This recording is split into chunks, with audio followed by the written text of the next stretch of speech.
دیروکا روژه 18 آداره 18 آداره دولت آروبای روژا بیرق و هیمنه منغولیای 18 آداره روژا اسکریه سال 37 1983 سال پیشده گای یولی سزار آوگوست گرمانیک بویا امپراتور رومه سال 1850 215 سال پیشده 18 آداره ناپولیون یک خواه وک پاچه ایتالیای ایان دکه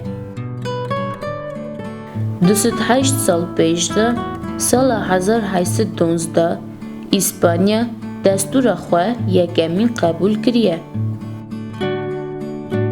سال 1831 189 سال پیشده دادگاه بلند یا آمریکای بریار دکه کنکومن بنالی آمریکای قونار نکارن شکایت خواه دادگاه بکن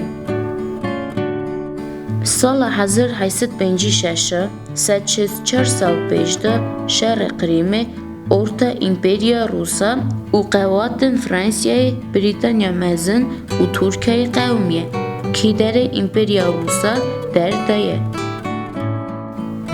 Sala 1920 sal pêşde koma futbolê Ajax çêbûye. Sala 1915 105 sal pêşde 18 adarê Ronayê dîtiye fîlma Charlie Chaplin In the Park. Sala 1945 75 sal pêşde 18 adarê Hikûmeta Yaponyayê îşkola dadidin û zarokê destpêkirî 6 salê divne saldetiye. Sala 1634 386 sal pêşde 18 adarê ji dayîk bûye Marie de Lafayette nivîskara Fransûz.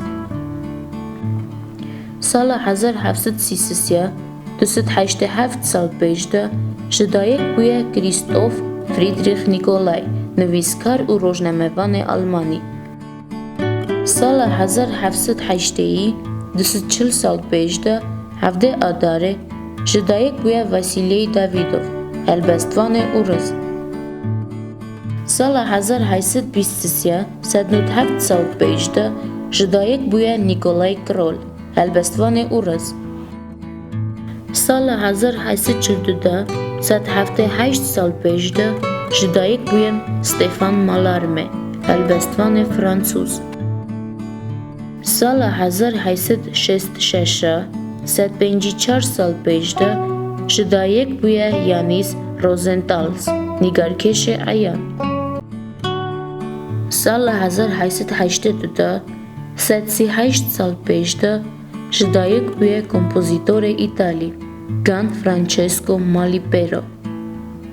Sala 1929 91 sal pêşde ji dayîk bûye Christa Wolf nivîskara Almanî. Sala 1979 41 sal pêşde ji dayîk bûye Adam Noah Levin dengbêjê Anglîçan. Sala 1768 252 sal pêşde çûye berema xwe de nivîskarê Anglîçan Laurence Sterne. Sala 1928 92 sal pêşde 18 adarê çûye berema xwe de Paul van Ostayên helbestvanê eyan.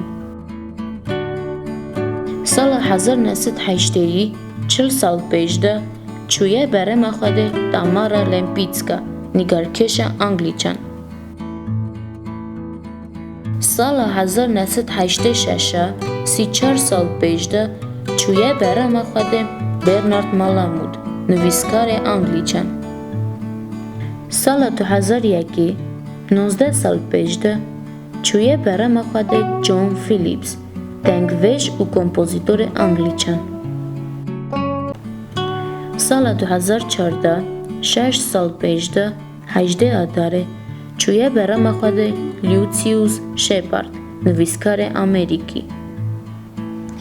Sala 2017 3 sal pêşde çûye berema xwe de Chuck Berry dengvêjê Amerîkî.